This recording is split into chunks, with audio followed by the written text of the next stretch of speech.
Yes, good morning students. So, chapter number 22, Negotiable Instrument Act 1881.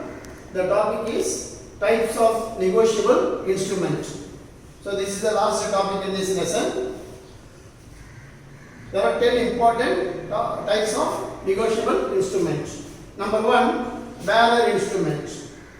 Bearer instrument means a check or promissory note or bill of exchange are payable to the bearer subject to the fulfillment of following conditions: the payment of check or the bill of exchange or the promissory note payable to the bearer. Under what circumstances means it should be expressed, the amount payable to be the bearer, it should be expressed. And if the endorsement is a blank one, the blank endorsement, so in such a case the amount should be payable to the bearer. Usually the amount of check only has to pay to the bearer because it is a bearer document.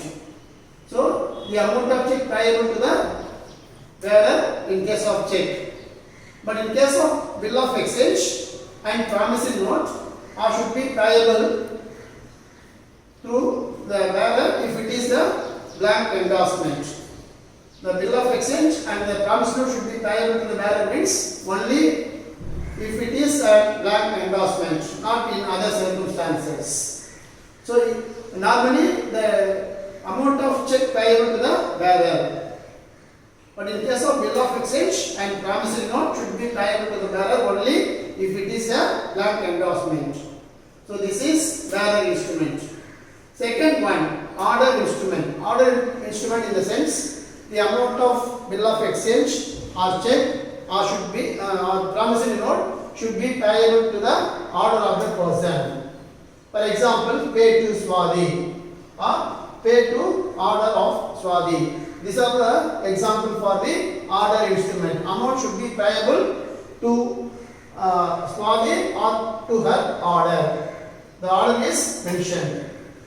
Then inland instrument, the bill of exchange or promissory note or check, it is an inland instrument and subject to the following condition: bill of exchange or promissory note or check should be fulfill the following conditions. First one, it must be drawn inside India and payable in India, or that should be drawn upon the person who is a resident of India.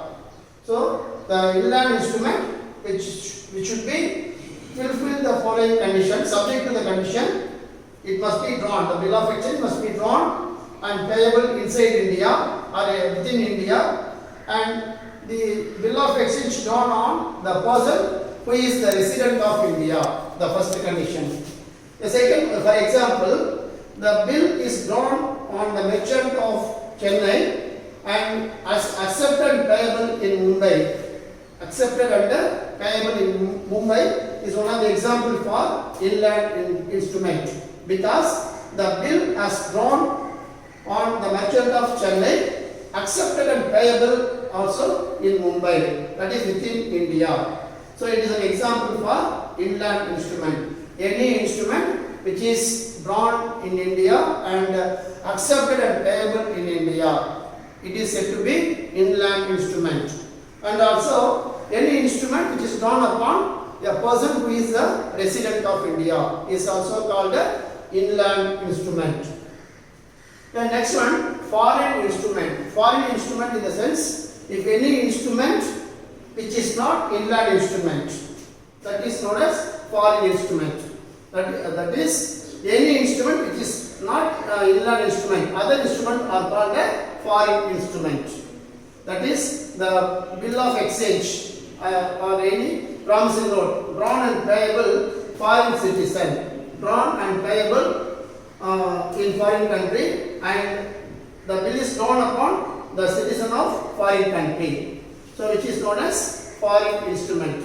So in case of inland instrument which is drawn and payable inside India, likewise the foreign instrument is bill drawn and payable in foreign country as well as the citizen of foreign country should be drawn the bill of exchange. That is, the bill or the promissory note drawn on the foreign citizen is also said to be foreign instrument. For example, a bill which is drawn in Delhi on merchant who is in London. The bill is drawn in Delhi on the merchant who is in London. Accepted and payable is also in London. So it is said to be foreign instrument. Amount drawn and acceptance and payable outside India is said to be foreign instrument. Then ambiguous instrument. Ambiguous instrument, the instrument which can be interpreted. It may be either as a promissory note or bill of exchange. You can interpret it may be a bill of exchange or to be a promissory note. So that it is an ambiguous word. So in such an instrument is called as ambiguous instrument. For example, Rajesh draws a bill on Ravi who is a fictitious person and it is transferred to someone else.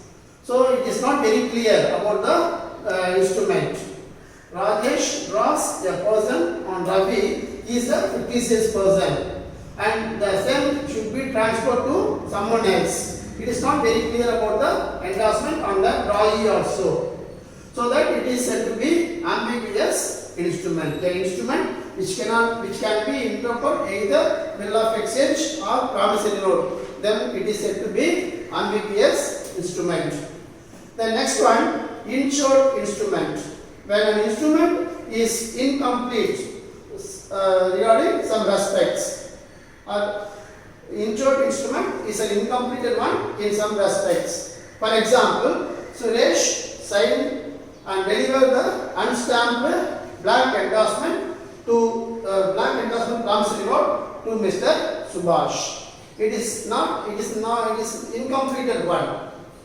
So Suresh draws a bill and signed the bill and delivered to Mr. Subhash, which is unstamped as well as blank endorsement promissory note. So the unstamped instrument which is an incompleted one, because the case of promissory note or bill of exchange, there should be some amount of the stamps should be affixed on the value of promissory note and bill of exchange. If any bill of exchange or promissory note which is unstamped, it is an invalid one. So that it is an incomplete one. So in the sense, incompleted in some respects regarding unstamped and blank endorsement of promissory note to Mr. Subhash. It is an insured instrument or incomplete instrument. Then time instrument. Time instrument in the sense the amount which is payable in future. The amount of bill of exchange payable in future time, it is said to be time instrument. For example, I promise to pay Shalini the sum of rupees 10,000 after 3 months. So it should be the promise should be paid the amount of money in the future course of time. That is why it is said to be time instrument. The amount of bill of exchange or the negotiable instrument which is payable in future course of business or future time, that is said to be or it is known as time instrument. So in our example, I promise to pay to Shalini for the sum of rupees 10,000 after 3 months. So the payment period will be after 3 months. That is why it is said to be time instrument. Then accommodation instrument. Any instrument which are taken place, there should be a need of consideration. Without consideration, it is not said to be a negotiable instrument. However, the accommodation instrument can be raised or drawn without any consideration. Such type of instrument are known as accommodation instrument. When there is an instrument which is drawn without consideration, it is known as accommodation instrument. Then documentary bill. Then certain documents are accepted as negotiable instrument in practice or by usage. Some of the documents are accepted as negotiable instrument because of usage or using in practice. For example, railway receipt, lorry receipt, and bill of lading. These are all the document which is treated as negotiable instrument because of the usage that is using in the practice. The court is also accepted this instrument as negotiable instrument. That is, railway receipt, lorry receipt, and bill of lading is also accepted by the court as negotiable instrument because of the usage or in practice. Then clean bill of exchange. Clean bill of exchange means any bill of exchange which is drawn and not enclosing any document titled to goods. Any document not entitled, attached with the bill of exchange, then it is said to be clean bill of exchange. That means no document titled to goods attached with the bill of exchange. Then the bill of exchange is known as clean bill of exchange. So these are all the 10 important types of instrument. So it is end of lesson number 22. That is no Negotiable Instrument Act. Then the entire lesson division we will see in the next class.